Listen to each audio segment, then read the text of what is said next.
University की जितनी भी बुक है वो हमसे पढ़ी नहीं जाती, तो क्या करें? नोट्स पढ़ो। नोट्स आपके 2 दिन के अंदर पूरी की पूरी तैयारी करा देंगे with in 2 days. Limited period offer है जो कि आप लोगों के लिए निकाला गया है। बच्चों ने मुझसे डिस्काउंट मांगा था, सो मैंने सोचा क्यों ना आप इसका फायदा उठा सकें।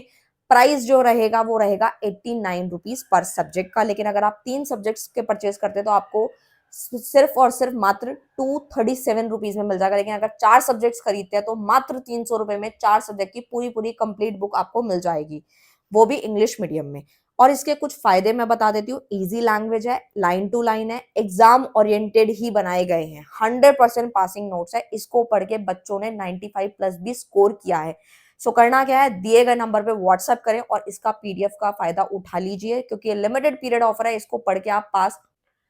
Hello everyone, welcome to our channel Nanik education point. Myself Hina Takkar, और आज हम बात करेंगे मैनेजमेंट अकाउंटिंग के बारे में। जी हाँ, मैनेजमेंट अकाउंटिंग का यूनिट नंबर 1 ऑलरेडी मैंने 2 पार्ट्स में कंप्लीट करा दिया, जो कि हर यूनिवर्सिटी के लिए कॉमन है। अब हम बात करते हैं यूनिट नंबर 2, जो कि मैं इसका एक पार्ट दे चुकी हूँ। ये पार्ट 2 है। 1 या 2 या 3 वीडियोज के अंदर और आएंगी, जिसके अंदर आपका पूरा का पूरा मैं जो यूनिट है वो कंप्लीट करा दूंगी। यूनिट का नाम है अंडरस्टैंडिंग फाइनेंशियल स्टेटमेंट। ठीक है, फाइनेंशियल स्टेटमेंट एनालिसिस भी बोल सकते हैं इसको। तो बेसिकली ये जो हमारा पूरा जो यूनिट है वो इग्नू यूनिवर्सिटी में तो है, और आपकी यूनिवर्सिटी में है या नहीं मुझे नहीं पता। अगर है तो आप ये कर सकते हैं, अगर नहीं है तो आप छोड़ दीजिएगा। लेकिन फर्स्ट यूनिट जो है वो बिल्कुल सबके लिए कॉमन है, वो पढ़ के जाने हैं, और आने वाली जितने भी यूनिट्स होंगे वो सब आपको पढ़ के जाने हैं। ठीक है, सो आप फटाफट स्टार्ट करते हैं। ये मैंने बेसिक इंट्रोडक्शन दे दिया था, बट फ्लो चार्ट की मदद से फिर भी मैं समझा रही हूँ आप लोगों को, ताकि आपके डाउट्स क्लियर हो जाए। कल मैंने ऑलरेडी इसका डिस्कशन जो है काफी किया था, मतलब जो ऑलरेडी वीडियो बनाई थी फाइनेंशियल स्टेटमेंट के अंदर, हमें profit and loss account, balance sheet और अर्निंग पर शेयर के बारे में मैंने काफी डिटेल में बता दिया था आप लोगों को, कि हम लोगों को प्रॉफिट एंड लॉस अकाउंट भी पढ़ना है, बैलेंस शीट भी पढ़ना है, अर्निंग पर शेयर भी हम लोगों को पढ़ना है। ठीक है, तो आज मैं कुछ प्रैक्टिकल क्वेश्चंस कराने वाली हूँ आप लोगों को, ताकि आपको अच्छे से चीजें क्लियर हो जाए। जिन्होंने पिछली वीडियो नहीं देखी प्लीज वो देख लीजिएगा, वो तीनों के टॉपिक को मैंने डिटेल में बताया था, तो वो अच्छे से समझ जाएंगे। ठीक है, अब बात ये आती है कि अब हम क्या सीखने वाले हैं। अब हम सीखने वाले हैं कंपैरेटिव स्टेटमेंट। ठीक है, इसके बाद हम कॉमन साइज करेंगे, देन ईपीएस करेंगे, फिर चैप्टर समाप्त हो जाएगा। तो कंपैरेटिव के अंदर या तो हमारा प्रॉफिट एंड लॉस अकाउंट बनता है, और या फिर बैलेंस शीट बनती है, और ये कंपनी की ही होती है।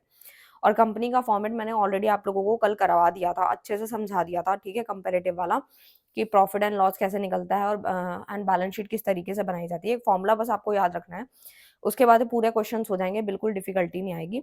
फॉर्मूला क्या है, एब्सोल्यूट चेंज अपॉन में amount of previous year into 100, यानी कितना चेंज आया पहले वो लेना है, उसके बाद आपको डिवाइड देना है प्रीवियस ईयर के अमाउंट से इनटू 100। देखो क्वेश्चन करोगे तो और अच्छे से समझ आ जाएगा। ठीक है, अभी फिलहाल इतना याद रखना। और ये ना, ये वही वाला फॉर्मेट है जो कि मैंने ऑलरेडी लिखा हुआ है, कॉपी पे भी लिख दिया, क्योंकि बहुत सारे बच्चे कहते हैं कि पीडीएफ में समझ नहीं आता, तो मैंने चाहा कि आप लोगों को इस तरीके भी समझा दिया जाए। वैसे वही सारी चीजें हैं। ठीक है, तो मैं आपको अच्छे से समझाना चाहती हूँ। देखो ये पर्टिकुलर है, फिर से वही इक्विटी एंड लायबिलिटी आ जाता है। ठीक है, आपका यहाँ पे शेयर होल्डर फंड है, share capital, equity share capital, preference share capital, reserve and surplus. देखो इसके ना मैंने ना शॉर्ट मतलब ये भी बनाया था। बहुत सारे बच्चे क्या करते हैं ना, भूल जाते हैं, मतलब एग्जाम में जाते तक भूल जाते हैं कि भाई कंपनी का जो फॉर्मेट है या फिर प्रॉफिट एंड लॉस अकाउंट का फॉर्मेट है ना, वो हम भूल जाते हैं। तो मैंने ना इसके कोड बनाए थे, क्लास 12th वाले बच्चों को कराए थे। अगर आपने वो वीडियो नहीं देखी तो प्लीज आके देख लो, उसमें ना पूरा कोड वाइज मैंने आप लोगों को ना एक कोड बनाया है, जिससे कि पूरी जो बैलेंस शीट है या प्रॉफिट एंड लॉस अकाउंट वो चुटकी में याद हो जाएगा। ठीक है, तो वो ट्रिक मैंने वहां पे बताई थी। ठीक है, मोस्ट प्रोबेबली आपके एग्जाम से पहले भी वो वीडियो दे दूंगी। फिलहाल अभी मुझे सिलेबस कराना है, टाइम बहुत कम है हमारे पास। ठीक है, सो देखो इस तरीके से है। सबसे पहले आपके यहाँ पे क्या आता है, इक्विटी एंड लायबिलिटीज आता है। फिर आपकी नॉन करंट लायबिलिटीज आ जाती है। यहाँ पे लॉन्ग टर्म बोरिंग्स है, लॉन्ग टर्म प्रोविजंस है। इसको एक एक टर्म को मैंने अच्छे से क्लियर कराया था। यहाँ पे पर्टिकुलर आता है, यहाँ नोट नंबर आता है, प्रीवियस ईयर मतलब जो पिछला साल है, और यहाँ पे करंट ईयर, जैसे 2011-12 है तो 2011 क्या हो जाएगा, वो हमारा प्रीवियस ईयर हो जाएगा, और करंट ईयर में तो जो अभी चल रहा है 2012। ठीक है, इस तरीके से जो भी साल दिए होंगे तो आपको एज्यूम करना है। जैसे 2017 और 18 की इन्फॉर्मेशन हमें गिवन है क्वेश्चन के अंदर, तो जो 2017 है वो प्रीवियस हो जाएगा, पिछला हो जाएगा। 2018 मान लिया करंट ईयर हो जाएगा। आई होप आपको क्लियर है। एब्सोल्यूट चेंज अभी मैंने फॉर्मूले में बताया था, ये क्या होता है, इंक्रीज या डिक्रीज हुआ। ठीक है, वो कैसे पता चलता है, तो वो आपको देखने के बाद ही पता चलता है कि कितना इंक्रीज और कितना डिक्रीज हुआ है। तो उसका यहाँ पे एक फॉर्मूला अभी मैं आपको बताने जा रही हूँ। जैसे इस कॉलम को हमने 1 माना था। ठीक है, इसको पूरे को 1 मान लिया, नोट नंबर को हमने 2 मान लिया कॉलम, प्रीवियस ईयर को हम यहाँ पे 3 कॉलम मान रहे हैं, फिर 4, फिर 5, फिर 6। ये तो आई होप आपको क्लियर है। फिर ना प्रीवियस ईयर को यहाँ पर हम लोग जो है, यहाँ पे मैं लिखती हूँ प्रीवियस ईयर। ठीक है, जस्ट अ सेकेंड, देखो ये जो हमारा प्रीवियस ईयर है ना, यहाँ पर प्रीवियस ईयर नहीं, पिछला साल जिसको हम ए मान रहे हैं, ठीक है। ये कोड मतलब एबीसीडी इसलिए ले रहे हैं ताकि जब हम क्वेश्चन को करने लगे तो हमारे को दिक्कत ना आए। तो प्रीवियस ईयर को हम यहाँ पे ए ले रहे हैं और करंट ईयर को यहाँ बी ले रहे हैं, ठीक है। एब्सोल्यूट चेंज में क्या होता है, या तो इंक्रीज है या डिक्रीज है। मतलब हमारा जो पिछले साल का जैसे मान लो कोई भी टर्म उठा ली, जैसे ये मान लो यहाँ पे मैंने रिजर्व एंड सरप्लस उठा लिया। प्रीवियस ईयर में वो मान लो 3 लाख का था, ठीक है। इस बार 6 लाख का हो गया, तो दैट मीन चेंज आया ना, तो वही चेंज यहाँ पे आएगा। अभी क्वेश्चन करेंगे डेफिनेटली समझ आएगा। तो अभी फिलहाल ये समझना है, सी निकालने के लिए सी इसको मान रहे हैं, यानी कि एब्सोल्यूट चेंज निकालने के लिए सी मान रहे हैं, जो कि बी माइनस ए करेंगे। यानी इसमें से, यानी करंट ईयर को प्रीवियस ईयर से माइनस करते ही हमारा क्या निकल जाएगा, एब्सोल्यूट चेंज निकल जाएगा कि अब कितना चेंज आया है, किस किस में, शेयर कैपिटल में, रिजर्व एंड सरप्लस में, लॉन्ग टर्म बोरिंग्स में कितना कितना चेंज आया। तो दोनों को माइनस करते जाना है, ठीक है। अच्छा, फिर परसेंटेज चेंज। अगर हमें परसेंटेज चेंज निकालना है तो हम कैसे देखेंगे, तो देखो इसको हमने डी मान लिया। डी का फॉर्मूला क्या है, सी अपॉन ए इंटू 100। सी क्या है, सी हमारा यही वाला कॉलम है। मान लो यहाँ पे 30,000 आया तो 30,000 यहाँ ऊपर आ जाएगा, ठीक है। 30,000 सपोज ऊपर आ जाएगा। और ए जितना कॉलम में मान लो यहाँ पर दे रखा था ए वाले कॉलम में लेट सपोज 2,000, ठीक है। अब इंटू 100 फॉर्मूले के अकॉर्डिंग। तो इस तरीके से हमें बनाना है, पूरा का पूरा क्वेश्चन समझ आ जाएगा, बस ये फॉर्मूले पे चलेगा पूरा। और क्लास 12th में भी आपने सीखा था, जो बच्चों के पास कॉमर्स नहीं थी उनको ऑलरेडी मैंने कंपनी लॉ में ही ऑलरेडी सिखाई है ये चीज़ें, ठीक है। और डिटेल में पढ़ना चाहते हो तो हमारे पेड कोर्सेज है वो आप ज्वाइन कर सकते हो। तो ये पूरा फॉर्मेट था हमारा। बस आपको याद क्या रखना है कि हमारे पूरी बैलेंस शीट के अंदर सबसे पहले इक्विटी एंड लायबिलिटीज आएंगी, ठीक है। फिर लायबिलिटी में भी लॉन्ग टर्म है या फिर शॉर्ट टर्म है, यानी कि करंट नॉन करंट आ जाएंगी। फिर उसके बाद आपके पीछे, आई होप आपको क्लियर है, करंट एसेट जो जल्दी से जल्दी कैश में कन्वर्ट हो जाते हैं। मतलब काफी कुछ मैंने आपको डिटेल में इससे पिछली वीडियो में बताया था, वो आप जाके एक बार वीडियो जरूर देख लीजिएगा। और फटाफट क्वेश्चन स्टार्ट करते हैं। तो देखो सबसे पहले मैं यहाँ पर जो है क्वेश्चन स्टार्ट करने जा रही हूँ, और क्वेश्चन आप लोगों को पहले दिखा भी देती हूँ मैं कि किस तरीके से क्वेश्चन रहेगा, ठीक है। कैलकुलेटर आपको अलाउड है, तो आपके पास कैलकुलेटर है तो अभी से आप स्पीड बनानी स्टार्ट कर दे, अदरवाइज आप फोन की मदद से भी इसको कर सकते हैं। देखो क्वेश्चन आपके सामने, ये मैं जो है टीएस गरवाल की बुक से ले रही हूँ, और बहुत छोटा सा क्वेश्चन अभी इसलिए करा रही हूँ क्योंकि जिन बच्चों के पास अभी जैसे उन्होंने पहले क्वेश्चन की प्रैक्टिस नहीं करी, तो बहुत इजी वाला क्वेश्चन करा रही हूँ। बिल्कुल ठीक है, क्वेश्चन ज्यादा इजी भी नहीं है, ठीक है। तो आप लोगों को समझने में आसानी हो इस तरीके का मैंने क्वेश्चन लिया है यहाँ पे, ठीक है। क्वेश्चन को आप देख ही सकते हो, यहाँ लिखा भी है, from the following balance sheet of X limited as at the 31 March 2018 prepare comparative balance sheet. आपको यहाँ पे कंपैरेटिव बैलेंस शीट बनानी है, ठीक है। ये क्वेश्चन है अभी, ठीक है। आंसर मैं अभी यहाँ पे आपको प्रॉपर करके दिखाऊंगी, तभी आपको समझ आएगा। Balance sheet as eight 31 March 2018, ठीक है। यहाँ पर ना इक्विटी एंड लायबिलिटी है, ठीक है, यानी पर्टिकुलर नोट नंबर ये 2018 और 17। अब आपको यहाँ पे खुद ही सोचना है कि कौन सा आपका करंट है और कौन सा आपका प्रीवियस ईयर होगा। तो आपको अभी मैंने अच्छे से बताया था, 2018 है और 2017 है, तो आपको खुद ही समझ जाना है कि 2017 क्या होगा, 2018 क्या होगा। 2017 आपका क्या हो जाएगा, प्रीवियस ईयर हो जाएगा, ठीक है, पीवाई हो जाएगा। 2018 आपका करंट ईयर हो जाएगा, ठीक है। आपको साल देख के समझना है, जो पहले आया था, ठीक है, वो आपका प्रीवियस होता है, जो अभी चल रहा है, ठीक है, उसके बाद वाला रिसेंट वाला जो होता है वो आपका करंट ईयर होता है, ठीक है। शेयर होल्डर फंड है, शेयर कैपिटल इक्विटी कितना दे रखा है, 18 लाख और 12 लाख दे रखा है। नॉन करंट लायबिलिटी में लॉन्ग टर्म बोरिंग्स आपको दे रखा है 6 लाख की और 6 लाख की। करंट लायबिलिटी के अंदर आपको क्या क्या गिवन है, ट्रेड पेबल्स गिवन है, जो कि 6 लाख और 3 लाख का, टोटल करके यहाँ पे 3 लाख और 21 लाख आ रहा है, ठीक है। फिर यहाँ पे टोटल करने के बाद एसेट्स की इन्फॉर्मेशन गिवन है हमें बैलेंस शीट के अंदर। अभी हमें इसको कंपैरिजन करना है, ठीक है। ये कंपैरिजन हुआ नहीं हुआ, बस हमें इन्फॉर्मेशन दी है कि 2018 में हमारे लॉन्ग टर्म बोरिंग्स इतनी थी, एसेट्स इतने के थे, 2017 में इतने थे। कंपेयर करेंगे तभी तो हमें पता चलेगा ना कि एग्जैक्टली बढ़ा है या पहले के मुताबिक कौन सी चीजें, कौन सी एसेट्स कम हुई हैं, लॉन्ग टर्म बोरिंग्स कम हुई हैं, ज्यादा हुई हैं, तो वो कंपेयर करने से पता चलेगा। तो बेसिकली करंट एसेट में ट्रेड रिसीवेबल और कैश एंड कैश इक्विवेलेंट यहाँ पर गिवन है हमें, और टोटल करके देखो हमारी बैलेंस शीट एसेट्स और जो भी आपकी लाइबिलिटीज होती है वो हमेशा दोनों बराबर होती है, ठीक है। यानी कि कैपिटल और लाइबिलिटी का जो बैलेंस है, देखो यहाँ भी 30 लाख है, यहाँ भी 30 लाख है, और यहाँ भी 21 लाख है, ये भी 21 लाख है, यानी कि दोनों साल का इक्वल ही होता है। दैट मीन्स ये क्वेश्चन बिल्कुल ठीक दिया हुआ है, ठीक है, कोई गड़बड़ नहीं है। आओ फटाफट से इसके क्वेश्चन को फॉर्मेट को अच्छे से समझे। सबसे पहले तो स्केल की आपको जरूरत पड़ेगी, इसके अंदर स्केल जरूर लेकर जाए, बिना एक स्केल के पेपर देने ना जाए, क्योंकि वहां पे क्या होता है, हम सोच लेते हैं चलो भाई मांग लेंगे, भाई मांगना मूंगने का कोई चक्कर नहीं होता। आप अपने घर से सारी तैयारी करके जाएं। देखो यहाँ पे सबसे पहले आपको एक लाइन ड्रॉ कर लेनी है, ठीक है, इस तरीके से जो भी कॉलम्स बनेंगे यहाँ पे, ठीक है।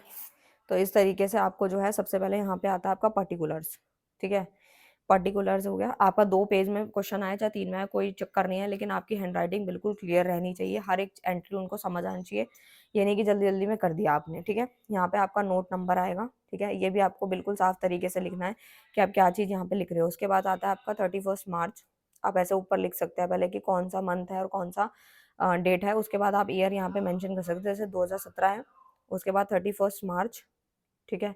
क्योंकि बैलेंस तो जब भी होगा 31 मार्च 2018, ठीक है? रुपीज़ में हो रहा है ये सब कुछ चीज़ें, तो रुपीज़ में लिख देना है। फिर उसके बाद एक कॉलम बनाना है आपका यहाँ पर चेंज का, ठीक है? कि भाई एब्सोल्यूट चेंज कितना आ रहा है, ठीक है?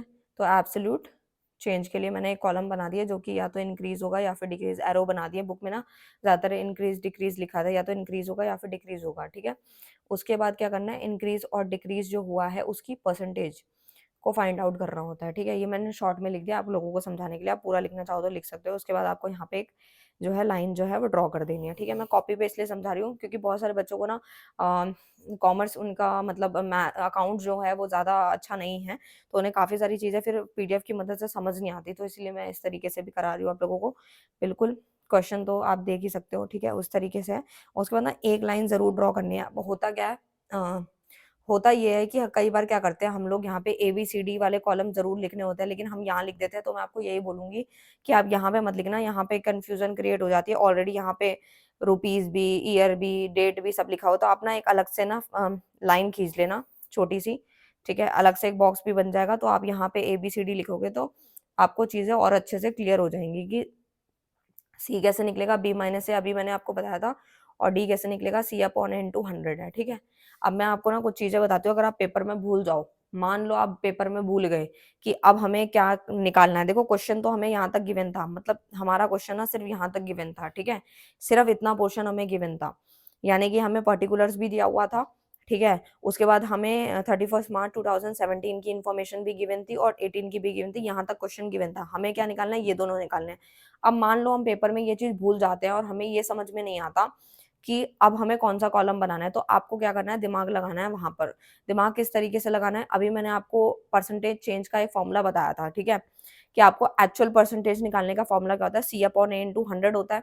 ये बात बताई थी अभी आपको पीछे ही मैंने, देखो यहाँ पे बताई थी, ठीक है? वीडियो थोड़ी लंबी हो जाएगी, मैं उस चीज़ की कोई टेंशन नहीं लेने वाली, क्योंकि क्वेश्चन मेनली समझ आना चाहिए आपको, ठीक है? तो देखो ये रहा आपका मेन, देखो ये आपका मेन फॉर्मूला था, ठीक है? अगर पेपर में सब कुछ भूल गए और क्वेश्चन सामने है, लेकिन आपको बस इतना पता होना चाहिए कि आपका आपका एंड गोल क्या है, आपको क्वेश्चन का आंसर यहाँ से निकलेगा, ठीक है? तो देखो, आंसर निकालने के लिए आपको इस फॉर्मूले का इस्तेमाल करना पड़ेगा, यानी एब्सोल्यूट चेंज अपॉन में amount of previous year into 100, ठीक है? तो यही क्या है अपना एब्सोल्यूट चेंज बोले तो सी है, सी वाला कॉलम है, सी अभी बताया गया है, एब्सोल्यूट चेंज जो है उसको हम सी मान रहे हैं और प्रीवियस ईयर को हम ए मान रहे हैं, इंटू 100 कर दे रहे हैं, इंटू 100 कर दे रहे हैं। तो मतलब सी अपॉन ए इंटू 100 करने के लिए हमारे को सी भी तो गिवन होना चाहिए ना। अब आप सोचो, मैं आपको बताती हूँ, देखो हमारे को क्वेश्चन यहाँ तक गिवन था ना, बिल्कुल, लेकिन अब हमें फॉर्मूला के एंड गोल हमारा क्या है, सी अपॉन इंटू 100 है, लेकिन हमारे क्वेश्चन में ए तो हमें पता है गिवन है, लेकिन सी हमें गिवन नहीं है, ठीक है? यानी एब्सोल्यूट चेंज तो हमें गिवन है ही नहीं। तो हमें इतना समझ आ गया कि क्वेश्चन अगर यहाँ तक दिया तो उसके बाद जो कॉलम बनेगा वो डी का ना बन के सी का ही बनेगा, क्योंकि हमें सी पहले चाहिए, ठीक है? तो सी चाहिए, ए हमें यहाँ से मिल जाएगा, इंटू 100 तो हम कर ही लेंगे, ठीक है? तो आई होप आपको क्लियर आ गया होगा कि दो अगर पेपर में बिल्कुल भूल जाओ आप लोग कि कौन से कॉलम दो बनाने हैं, एंड गोल क्या है, तो आपको ऑटोमेटिकली फॉर्मूला याद करते ही समझ आ जाएगा, दो कॉलम और बनने वाले हैं, एक तो सी का और एक डी का, और फॉर्मूला क्या लगने वाला है। अब आओ फटाफट से स्टार्ट करते हैं, जो कि हमारे क्वेश्चन के अंदर गिवन था। मैं क्वेश्चन फिर से दिखा देती हूँ, स्क्रीनशॉट लेना चाहो तो बेशक से आप स्क्रीनशॉट भी ले सकते हो, ठीक है? तो देखो, अभी क्या है, मैं थोड़ा बहुत ना फ़ोन की मदद से, कैल्सी की मदद से आप लोगों को जो है क्वेश्चन भी मतलब सॉल्व करके बताऊँगी। अभी आस-पास कैलकुलेटर है तो आप उसपे भी कर सकते हो, मोबाइल फ़ोन से भी कर सकते हो, जैसे आपकी इच्छा करे, ठीक है? तो आओ सबसे पहले हम लोग क्या करते हैं, पहले सारी इन्फॉर्मेशन लिख लेते हैं, उसके बाद चेंज वगैरह लिख सकते हैं, ठीक है? और एंट्री करते दफ़ा ये बहुत ईज़ीएस्ट क्वेश्चन है, बहुत स्कोरिंग चैप्टर है, बस गलती कहाँ होती है, कैलकुलेशन में जल्दीबाज़ी कर देते हैं हम लोग, जो कि हमें नहीं करनी, और कुछ एंट्री स्किप हो जाती है, तो वो नहीं करनी, ठीक है? मैं गलतियाँ भी साथ-साथ बताती रहती हूँ कि ये गलतियाँ नहीं करनी, कि बच्चों के पास अगर टाइम नहीं है तो फटाफट से वो ये करके भी अच्छे मार्क्स ले सकें। सो सबसे पहला यहाँ पर मैं डाल देती हूँ, ठीक है? तो यहाँ पे आप देख सकते हो, सबसे पहले ना मैं थोड़ा रेड पेन का भी इस्तेमाल कर लेती हूँ, जैसे यहाँ पे है इक्विटी, जो आपकी मेन हेडिंग है, ठीक है? इक्विटी एंड लायबिलिटी, ठीक है? लायबिलिटीज़, ठीक है, आप वहां पे मत लिख देना रेड से, अभी मैं थोड़ा समझाने के लिए आपको यहाँ लिख रही हूँ। उसके बाद आपका इसकी सब हेडिंग आ जाती है, ये आपका फर्स्ट पार्ट था, इसकी सब हेडिंग आती है share holder cap, share holders, share holder funds, ठीक है। देन उसके आगे आता है आपका शेयर कैपिटल, ठीक है।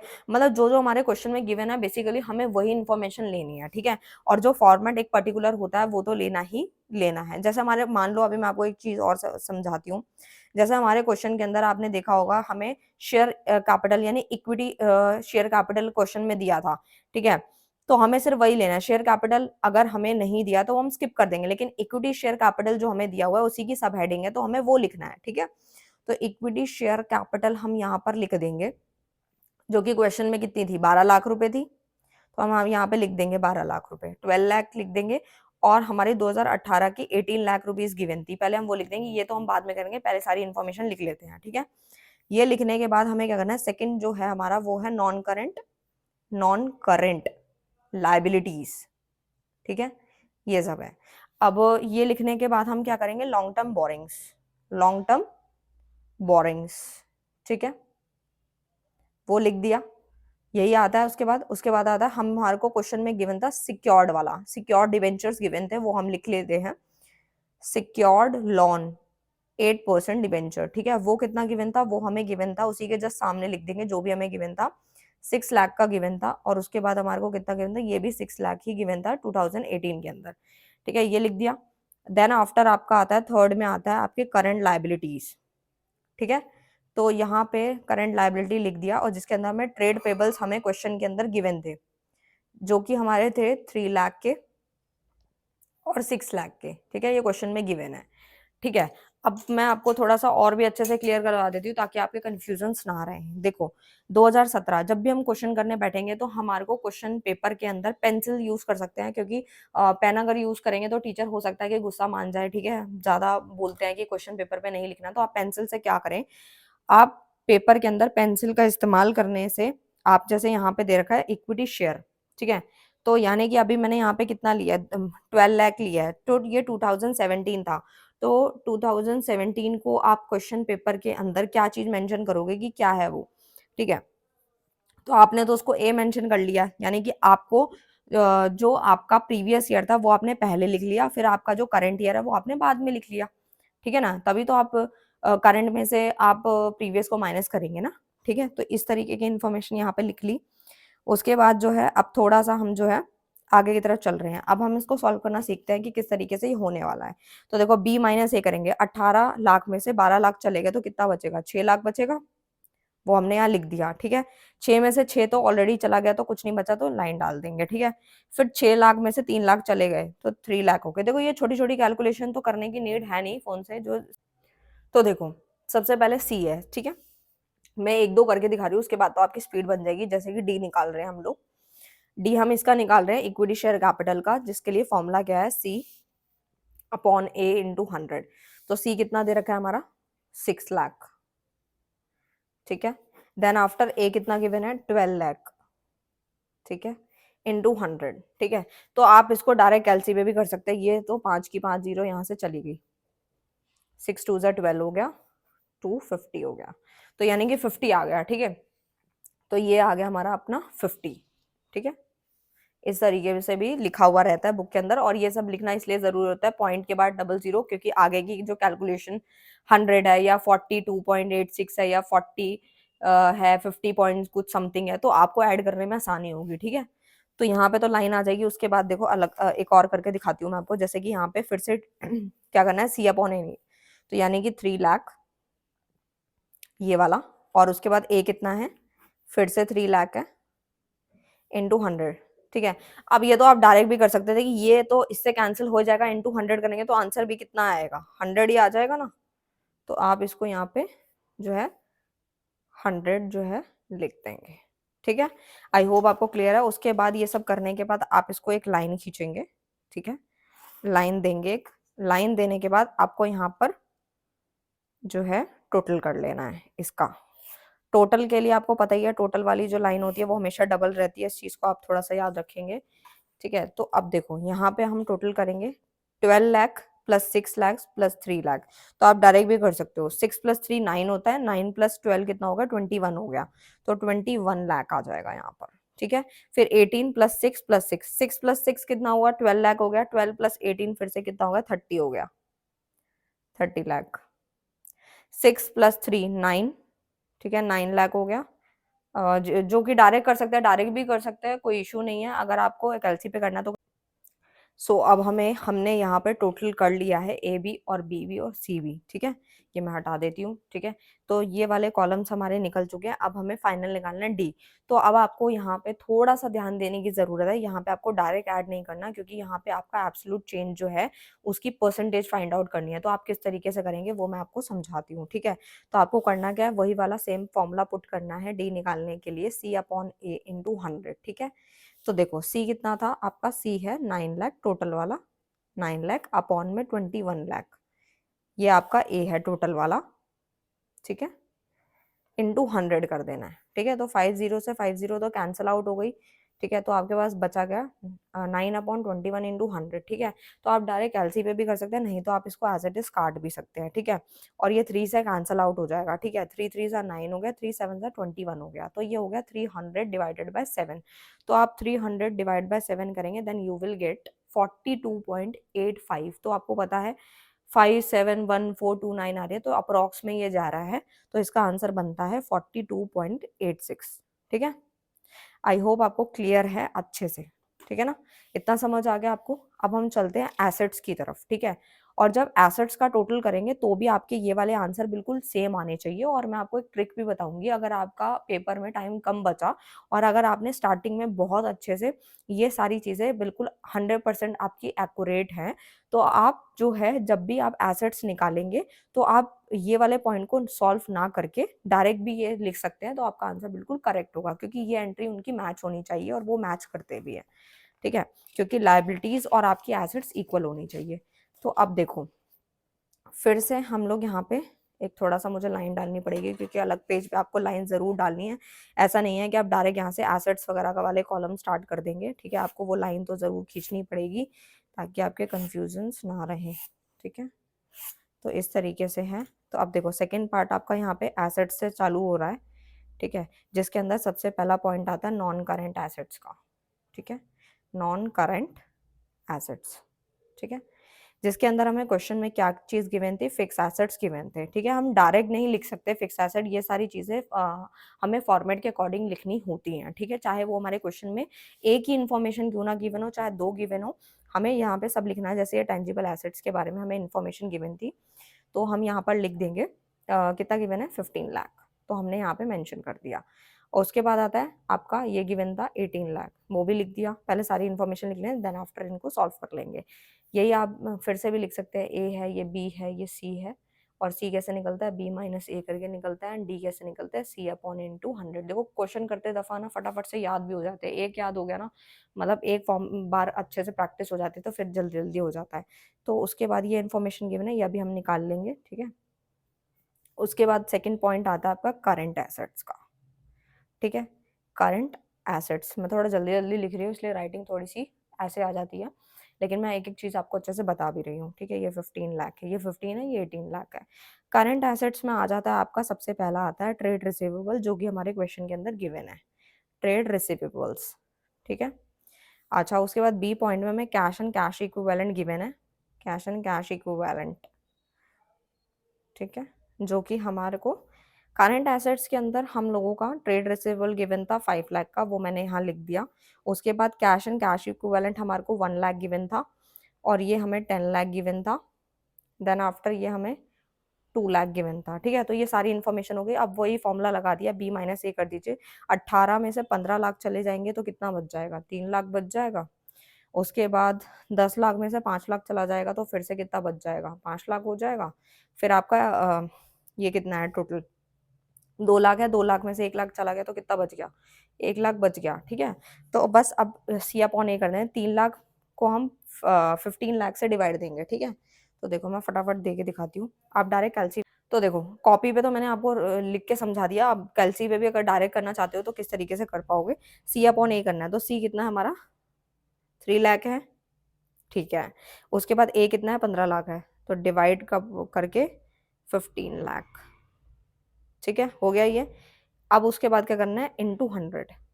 तो आंसर कितना आ रहा है, आंसर आ रहा है 20, तो यहाँ पे लिख देंगे 20। ठीक है, आई होप आपको क्लियर हो गया। देन आफ्टर आपको क्या करना है, फिर से 5 लाख को 5 लाख से ही हमने जो है डिवाइड देना है, तो कितना हो गया, ये तो वैसे भी कट गया। ठीक है, इंटू 100 करेंगे तो क्या आ जाएगा, डायरेक्ट 100 ही आ जाएगा। ठीक है, ये करने की जरूरत नहीं थी। 1 लाख को 1 लाख से फिर से डिवाइड देंगे, इंटू 100 करेंगे तो भी आंसर कितना आएगा, 100 ही आएगा, क्योंकि ये इससे कैंसिल हो गया, इंटू 100, 100 वाला यहाँ पे 100 आ गया। अब देखो बस आपको टोटल करना है, ये लाइन खींची, यहाँ पे डबल लाइन करी। अब क्या है, अब आपको थोड़ा सा यहाँ पे स्मार्ट वर्क करना है। ठीक है, क्या करना है, स्मार्ट वर्क, क्योंकि आपने अभी क्वेश्चन स्टार्टिंग में ही किया था और आपको टोटल मैंने बता दिया था। आप करना चाहो तो बेशक से कर सकते हो, वैसे तो ऑलरेडी इक्वल आना चाहिए। तो आपको अगर टाइम बचाना है, आपके पास टाइम नहीं है, तो आप इसको टोटल मत कीजिएगा। जो आपके लाइबिलिटीज में जो टोटल आया था बस आपको वही यहाँ पे लिख देना है। जैसे कि हमारा ए में आया था अभी पीछे 21 लाख आया था, वही आप यहाँ पे लिख दो। ठीक है, और बी वाले कॉलम में आपका 30 लाख आया था, वही आप सेम एज इट इज उतार दो। उसके बाद आपका, ये मैं शॉर्ट ट्रिक बता रही हूँ। ठीक है, टोटल करोगे तो डेफिनेटली 21 तो आ जाएगा। देखो 15 + 5 + 1, ठीक है ना, आ गया ना आपका 21 लाख। 18 + 10 + 2 30 लाख हो गया। ठीक है, आई होप आपको क्लियर है। ठीक है, फिर उसके बाद सी का टोटल पीछे कितना आ रहा था, 9 लाख ही आ रहा था। देखो 5 6 7 8 9, ठीक है, तो ये 9 लाख हो गया। ठीक है, उसके बाद इसको फिर से वही है, इसको आप कैलकुलेट करना पड़ेगा आपको। किस तरीके से करोगे, 9 लाख को 21 लाख से आपको डिवाइड देना है, इंटू 100 करना है, तो वही आएगा 42.86। ठीक है, डायरेक्ट भी लिख सकते हो। तो यहाँ पे स्मार्ट वर्क करना है, टाइम बचा लेना है, बिल्कुल एज इट इज सेम आता है वो। ठीक है, तो यहाँ पे टाइम बच जाएगा, क्वेश्चन आगे वाले क्वेश्चन में आप और मेहनत कर पाओगे। ठीक है, तो मैंने पूरा का पूरा क्वेश्चन अच्छे से आपको क्लियर कराने की कोशिश करी है। इसी तरीके से प्रैक्टिस करो, क्वेश्चन बिल्कुल एज इट इज है। अगर आपके प्रैक्टिस करते वक्त कोई भी आंसर में गलती आती है, दैट मीन्स आपके कैलकुलेशन में थोड़ा बहुत ऊपर नीचे हो गया है, उसको आप दोबारा करके देखना, बिल्कुल सही आएगा। ठीक है, तो आई होप आपको क्लियर है। नेक्स्ट अब हम चलते हैं प्रॉफिट एंड लॉस अकाउंट पे। ठीक है, क्योंकि आज हमें कंपैरेटिव बिल्कुल खत्म करना है, फिर उसके बाद हमारा कॉमन साइज भी है। ठीक है, देखो अब हम स्टार्ट कर रहे हैं प्रॉफिट एंड लॉस अकाउंट। ठीक है, तो प्रॉफिट एंड लॉस अकाउंट के लिए आपको यहाँ पे एक फॉर्मूला याद रखना होता है, फिर से वही परसेंटेज चेंज का, एब्सोल्यूट चेंज अपॉन में amount of previous year into 100। ठीक है, ये परसेंटेज निकालने का फॉर्मूला है। ठीक है, तो अब फॉर्मेट आप देख ही सकते हो। ठीक है, फॉर्मेट आपके बिल्कुल सामने है। जैसे ये पर्टिकुलर है, ये नोट नंबर है, ये आपका यहाँ पे फिर से प्रीवियस ईयर, ये करंट ईयर, और ये आपका क्या है, एब्सोल्यूट चेंज है, इंक्रीज डिक्रीज सेम वही है, कोई चेंज नहीं है। फिर परसेंटेज चेंज जो होगा वो फिर से क्या है, C/A इंटू 100, और यहाँ पे C कैसे निकलता है, B - A करके। बस वो बैलेंस शीट थी, ये आपका प्रॉफिट एंड लॉस अकाउंट है। ठीक है, तो देखो सबसे पहला काम क्या है, यहाँ पे रेवेन्यू फ्रॉम ऑपरेशन यानी कि सेल्स, आपको यहाँ पे क्वेश्चन में जो भी दी होगी वो आपको लिखनी है। देखो बहुत सिंपल तरीके से मैं आपको ना एक चीज समझाना चाहती हूँ। देखो ये क्या है अपना, मेरे को एक पेज में मैं आपको अच्छे से बताती हूँ। देखो सबसे पहली बात तो ये है कि हम जो कर रहे हैं वो क्या था, प्रॉफिट एंड लॉस अकाउंट। ठीक है, तो प्रॉफिट एंड लॉस अकाउंट जब हम सोल प्रोवाइडर का बनाते थे तो दो ही चीजें तो लेते थे, एक लेते थे एक्सपेंसेस और एक लेते थे इनकम। जब आपकी इनकम अगर 10 रुपए और खर्चे आपके 8 रुपए, तो 2 रुपए का आपका प्रॉफिट है। अगर आपके खर्चे 10 रुपए और इनकम 8 रुपए, तो यानी 2 रुपए का नुकसान। तो यही सारी चीजें निकालने के लिए कंपनी ने एक फॉर्मेट बनाया है, जिसके अंदर वो एक्सपेंसेस लेती है, इनकम लेती है, दोनों को माइनस करती है और अपना प्रॉफिट एंड लॉस कैलकुलेट कर लेती है। ठीक है, आई होप आपको क्लियर है। उसके बाद है रेवेन्यू फ्रॉम ऑपरेशन में आ जाएगा सेल्स, यानी सेल्स जो भी गिवन है वो यहाँ आ जाएगी। अदर कोई इनकम है तो भी आ जाएगी। टोटल रेवेन्यू मतलब जितना पैसा रिसीव हुआ वो सारा का सारा यहाँ आ जाएगा। उसके बाद टोटल कर देंगे, फिर सारे के सारे खर्चे। मतलब आपको पता है क्या करना है, मैं आपको एक छोटा सा फॉर्मेट बताती हूँ। प्रॉफिट एंड लॉस अकाउंट आपको बनाना है ना, बस सबसे पहले क्या करना है, जो भी पैसा आया उसका टोटल कर दो, और उसके बाद जो पैसा गया वो टोटल कर दो। उसके बाद आपको माइनस कर देना, प्रॉफिट और लॉस पता चल जाएगा। देखो कितना सिंपल वे में बताया है। ठीक है, जो मैंने आपको यहाँ पे बताया, जो बच्चा ये समझ गया ना, समझ लेना पूरा प्रॉफिट एंड लॉस समझ गया अच्छे से। ठीक है, देखो रेवेन्यू फ्रॉम ऑपरेशन यानी सेल, सेल मतलब पैसा आया, कोई अदर इनकम आई वो भी पैसा आया, ये ले लिया, उसका टोटल कर दिया हम। 10 रुपए, 20 रुपए, 50 रुपए, जितने रुपए भी आए सबको टोटल कर दिया। ठीक है, प्रीवियस ईयर करंट ईयर को लेंगे, दोनों को कंपेयर करेंगे, तभी तो पता चलेगा ना कि 2011 12 13 या जो भी साल हम ले रहे हैं इसमें ज्यादा आया था या इस साल ज्यादा आया या पिछले साल सेल ज्यादा हुई थी, यहीं से तो पता चलेगा। अच्छा, उसके बाद एक्सपेंसेस, जितने तरह के खर्चे ना सब जोड़ देने हैं आपको। कौन कौन से खर्चे होते हैं, cost of material consume, purchase of stock in trade हो गया, change in inventory in finish good, finish good आपको पता ही है कौन से होते हैं, रॉ मटेरियल हो गया, एम्प्लॉय बेनिफिट एक्सपेंस हो गया कि हम अपने एम्प्लॉय को खुश करने के लिए कुछ खर्चा कर रहे हैं, ठीक है, ताकि वो हमारी कंपनी में काम अच्छे से करे। फाइनेंस का कोई कॉस्ट आ गया, डेप्रिसिएशन आ गया, एमोर्टाइजेशन के एक्सपेंसेस आ गए, अदर कोई एक्सपेंसेस आ गए। अगर आप इनको डिटेल में समझना चाहते हो ना, बिल्कुल डिटेल में, वैसे तो मैंने ऑलरेडी पिछली वीडियो में समझाया है इसको, लेकिन और ज्यादा गहराई में समझना चाहते हो तो आप फिर पेड कोर्सेज भी इसको ज्वाइन कर सकते हो। जिनको नोट्स चाहिए वो भी ये ले सकते हैं, ठीक है। तो अदर एक्सपेंसेस जितने खर्चे सबको जोड़ देना, यहाँ पे टोटल एक्सपेंसेस आ जाएंगे। फिर क्या करना, प्रॉफिट बिफोर टैक्स आ जाएगा, ठीक है। प्रॉफिट बिफोर टैक्स है ये, ठीक है। क्या है, प्रॉफिट बिफोर टैक्स, यहाँ पे दिख रहा होगा आपको, ठीक है।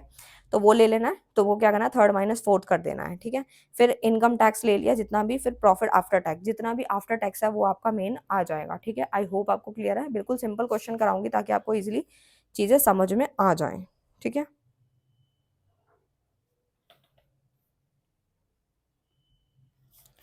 क्वेश्चंस ले लेते हैं हम लोग। देखो ये वाला क्वेश्चन ले लेती हूँ, ठीक है। पहले क्वेश्चन देख लो। बहुत छोटा सा क्वेश्चन ले रही हूँ, जिन बच्चों को बहुत डिफिकल्टीज होती है उनके लोगों के लिए बहुत छोटा सा क्वेश्चन ले रही हूँ मैं। Prepare comparative statement of profit and loss account of the following, ठीक है। आई होप आपको क्लियर है। रेवेन्यू फ्रॉम ऑपरेशन यानी कि सेल्स हमें गिवन है। 2013 में 30 लाख की सेल हुई थी, 2012 में 20 लाख की सेल हुई थी। अदर इनकम जो है रेवेन्यू फ्रॉम ऑपरेशन वो 15% है, ये 20% है। और एक्सपेंसेस कितना है, 60% और 50% है, ठीक है। तो ये इस तरीके की इन्फॉर्मेशन हम लोगों को जो है वो गिवन है, ठीक है। तो आप फटाफट से इसका क्वेश्चन करना स्टार्ट करते हैं बिना किसी दिक्कत के। फिर से वही हमारा लाइन खींचनी है हमारे को। यहाँ पे पर्टिकुलर्स, यहाँ पे नोट नंबर, यहाँ पे आपका करंट ईयर प्रीवियस ईयर आ जाएगा, उसके बाद एब्सोल्यूट चेंज आ जाएगा, फिर आपकी परसेंटेज आ जाएगी, ठीक है। तो इस तरीके से आपको यहाँ पे ले लेना है। ये आपके कॉलम्स हैं जो कि मैं बना रही हूँ। तो देखो यहाँ पे सबसे पहले आपका क्या आता है, पर्टिकुलर्स, ठीक है।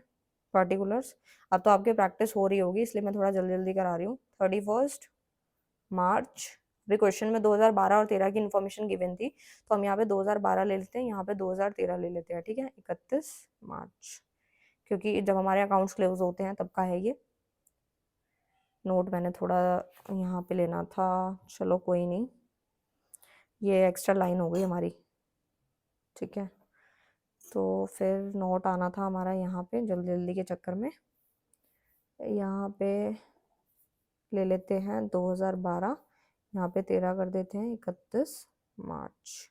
यहाँ पे ले लेते हैं हमारा एब्सोल्यूट चेंज, ठीक है। और यहाँ पे लेते हैं अपना डी वाला फॉर्मूला जो कि हमारा परसेंटेज निकालने का है, इंक्रीज डिक्रीज का। तो इसको हमने ए माना, इसको बी, इसको सी, इसको डी। सी कैसे निकलेगा, बी माइनस ए, और डी कैसे निकलेगा, सी अपॉन ए इंटू 100। फॉर्मूला ऊपर लिखा रहेगा तो ईजी हो जाता है थोड़ा सा। तो देखो सबसे पहले क्या किया ना, रेवेन्यू फ्रॉम ऑपरेशन, ठीक है। तो यहाँ लिख लेते हैं रेवेन्यू फ्रॉम ऑपरेशंस, जो कि कितना गिवन है, 20 लाख, वो हमने यहाँ पे लिख दिया। उसके बाद हमें कितना गिवन है, 2013 का 30 लाख गिवन था, वो लिख दिया। दोनों में चेंज कितने का आया है, 10 लाख का चेंज आ रहा है माइनस करके, और फिर वही 10 लाख को 20 लाख से डिवाइड देंगे, इंटू 100 करेंगे, तो देन यू विल गेट 50, ठीक है। फिर अदर इनकम जो है वो हमारी कितनी दे रखी है, 15% दे रखी है, ठीक है, 15%। तो भाई अदर इनकम, ये फर्स्ट वाला था ना, सेकंड है अदर इनकम। अदर इनकम जो कि हमारी बनती है 4 लाख, ठीक है। उसके बाद आता है हमारा 2013 का 4,50,000, ठीक है। अब दोनों में देखो चेंज कितने का आया, 50,000 का चेंज आया, ठीक है। और 50 को 4 से डिवाइड देंगे तो कितना आ जाएगा, 50,000 को 4 लाख से डिवाइड इंटू 100 करेंगे, देन यू विल गेट 12.50, ठीक है। आई होप आपको क्लियर हो रहा होगा। उसके बाद हमें यहाँ पे लाइन खींचनी है एक, क्योंकि ये हमारा हो चुका है, जितना भी अदर इनकम जो भी हमारी सेल्स हुई है वो हो गया। अब हमें लेना क्या है, और हमें जरा यहाँ पे टोटल करना है। थर्ड वाला जो कॉलम रहेगा वो रहेगा आपका टोटल रेवेन्यू का, कि कितनी रेवेन्यू हुई है दोनों को मिला के। तो देखो 20 लाख और 4 लाख कितना हो गया, 24 लाख हो गया।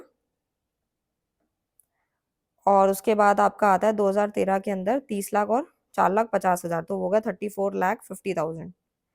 फिर इसका टोटल करेंगे, 10 लाख कितना हो गया, और फिर वो परसेंटेज मैंने निकालना ऑलरेडी आपको सिखाया था, इसका और इसका डिवाइड देके इंटू 100 करेंगे, देन यू विल गेट 43.75, ठीक है। तो ये आ गया। बस अब एक्सपेंसेस ले लेना फोर्थ में, खर्चे, ठीक है। एक्सपेंसेस आपको यहाँ पे कितने गिवन है, 60% और 50% गिवन है, ठीक है। परसेंटेज मैंने ऑलरेडी आपने कई बार निकालनी सीखी है। तो कितना आ गया आपका, 10 लाख ठीक है, और ये कितना आ गया 18 लाख। ठीक है, दोनों का डिफरेंस कितने का आ रहा है 8 लाख का। ठीक है, फिर से आप क्या करेंगे, इसकी परसेंटेज निकालेंगे, 8 lakh divided by 10 lakh into 100, तो 80 आ जाएगा। ठीक है, फिर से आप एक आपको लाइन खींच लेनी है यहाँ पर। ठीक है, लाइन खींच के बस इसका टोटल कर देना है। ठीक है, टोटल कर देना है। टोटल कितना आ रहा है देखो, टोटल आ जाएगा फिर से आपका ये 14 लाख। ठीक है, आपको ये समझना है, यहाँ पर आप सोच रहे होंगे कि यहाँ पे 14 लाख क्यों आया। ठीक है, उसका मैं रीजन बताती हूँ। अभी मैंने आपको एक अच्छी सी चीज यहाँ पे क्लियर कराई थी कि दोनों को माइनस करना है। ठीक है, जो पहले जितनी सेल हुई पहले वो लिखा, फिर जितना खर्चे हुए वो लिखा, दोनों को माइनस करेंगे तभी तो डिफरेंस, तभी तो प्रॉफिट लॉस पता चलेगा ना, प्लस करने से नहीं पता चलेगा। तो आपको करना क्या है, 24 लाख में से 10 लाख को माइनस कर दिया तो 14 लाख आ गया। फिर आपको 34,50,000 में से माइनस कर देना है 18 लाख। ठीक है, देन यू विल गेट, आपका आंसर आएगा 16,50,000। फिर ऐसे इसको माइनस कर देंगे तो आ जाएगा 2,50,000। फिर इसको कर देंगे सॉल्व तो आ जाएगा 17.86। तो इस तरीके से प्रॉपर ये सॉल्व होने वाला क्वेश्चन था, बहुत इजी क्वेश्चन था, जो कि मैंने आपको अच्छे से समझाया भी है किस तरीके से इसको करना था।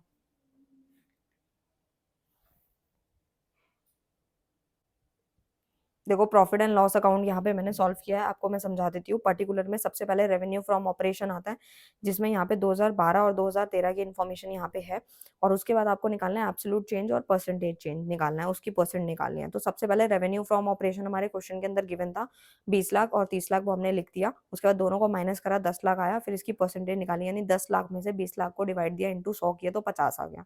फिर अदर इनकम जो थी ना, वो हमारे क्वेश्चन के अंदर, देखो मैं आपको कैलकुलेट करना बताती हूँ किस तरीके से कैलकुलेट होती है।